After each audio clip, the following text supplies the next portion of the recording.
I feel sorry for Arsenal. I think people are being really hard on them. I love Arteta anyways. Michael is a good friend. I think people have no problem with the actually Arsenal player. People have a problem with their fans. They believe on anything. I even say I'm not sure I will do a business with Arsenal fan because they will promise you a lot of things, but it will never share. We talk about the Netflix and yeah, now I think Netflix season 21. The bottle job is happening again. It's happening yet again. We are in big 2026 and Arsenal are bottling the league again. How many times? How many times? How many times are Arsenal going to bottle the league? All it takes is Manchester City to win against Bournemouth next week, and that's it. They are on top of the Premier League once again. Which the spoiler is, they've only lead this league for only 6 days the entire time. This season's league, Manchester City have only led it for only 6 days. 6 days, and Mikel Arteta's Arsenal has led it over 250 days. How can you keep doing this, Arsenal? How can you keep doing this? And what a game of football! Wow, wow, wow! What a game of football! Kudos to Nico Reali. Kudos to Bernardo Silva, one of the greatest players the EPL has ever seen. And kudos to Gabriel and Erling Haaland. Such a cinema. People were calling for that. A face wrap thing that Gabriel did to Erling Haaland. People were expecting the referee to give Gabriel a red card, but that's never a red card. This is what we want to see. This is the classic Premier League. This is the things that the likes of Roy Keane showed us. This is what we want to see. And to Pep Guardiola, this guy, the kind of juju you are using. Wow, wow, wow. What's a game? End-to-end stuffs.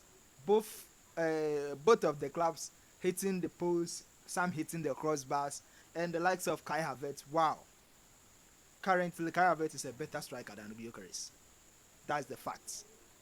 That's the fact. Kai Havertz is a better striker than Gyökeres. And this is the Erling Haaland I want to see. This is the Erling Haaland we all want to see in big games.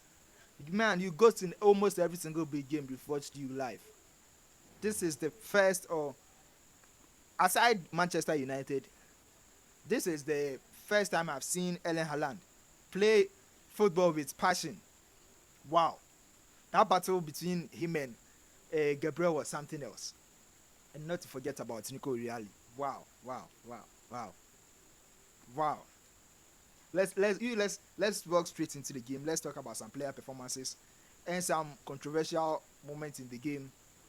At some point, some thought Kushanov should have gotten a red card for that shove he did on what is he called? That Arsenal striker, Kai Havertz. This was never a red card in 100 years, in a million years. If it was Barca in the Champions League, that would have been a different case, right? Because we know how it has been happening recently. But this is never a red card in a million years, not even a yellow card, not even a foul. It was just a shove, right? And the likes of talking about Kai Havertz, wow, Kai Havertz really, really played well today. Kai Havertz really, really played well. Personally, I would be giving him a 8 rating out of 10. And those Manchester City centre backs, those Manchester City centre pair, this is a warning to what is it called? Pep Guardiola. There is no way that Ruben Dias should be starting ahead of Kusanov. Not even a friendlies. Because Kusanov is a monster. That guy is a defensive beast. Did you watch him play today? Even though it was a game of a game of both teams created their chances. Both were playing very well in their own way or in their own perspectives. But the likes of Kusanov and McGahey were very, very brilliant today. Now can you fault the two Arsenal centre backs for the goals they conceded? It was a wow. The second goal from Manchester City, you could slightly blame Gabriel because all he had in head is the battle between him and Erling Haaland. He wanted anything more. He wanted nothing more. All he had in head is keep Haaland out of the game, keep Haaland out of the game. And Haaland showed the monster he is. Haaland showed the beast he is. Wow. Haaland balled out as well. The likes of Jeremy Doku as well. Man, this guy. One problem I have with Jeremy Doku is he knows how to dribble very, very well, right? You can say his dribble is a one-sided thing, right? But he knows how to dribble very, very well.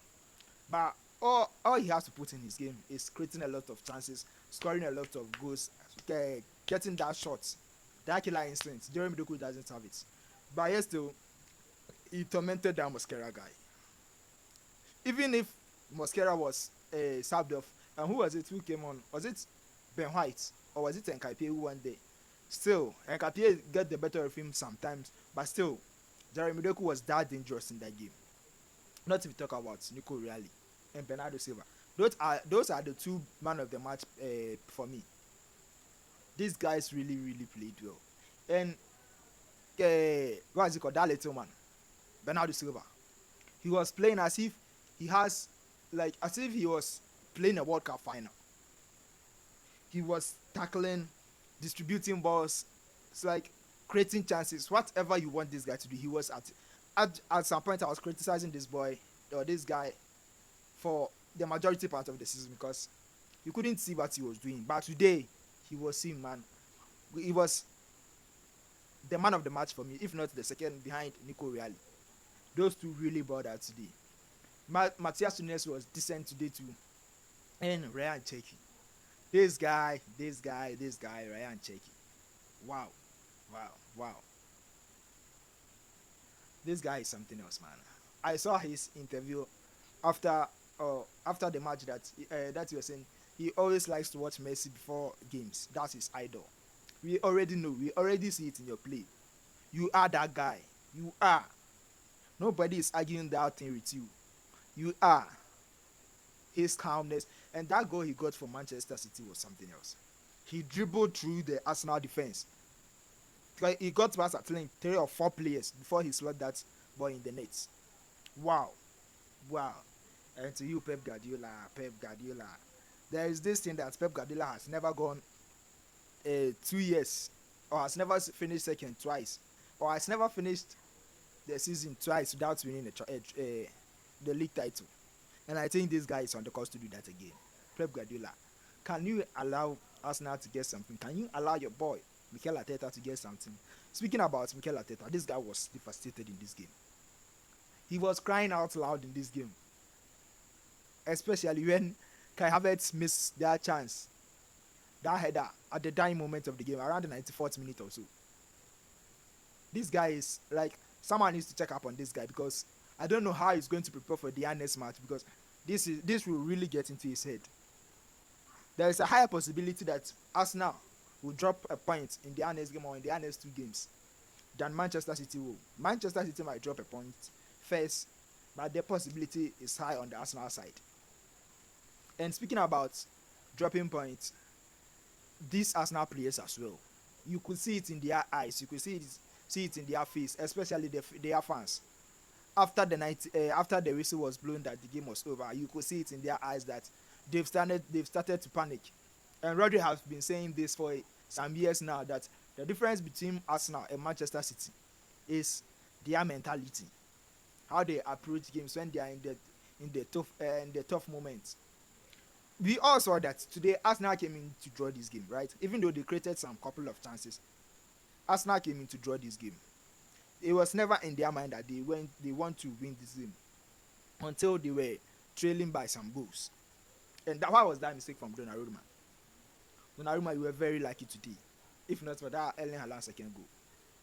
In games like this, it could be a goal difference, and you were throwing that off for Manchester City.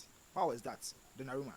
But after that, he made some crucial double saves, some very very crucial double saves to keep Manchester City in the game. Wow.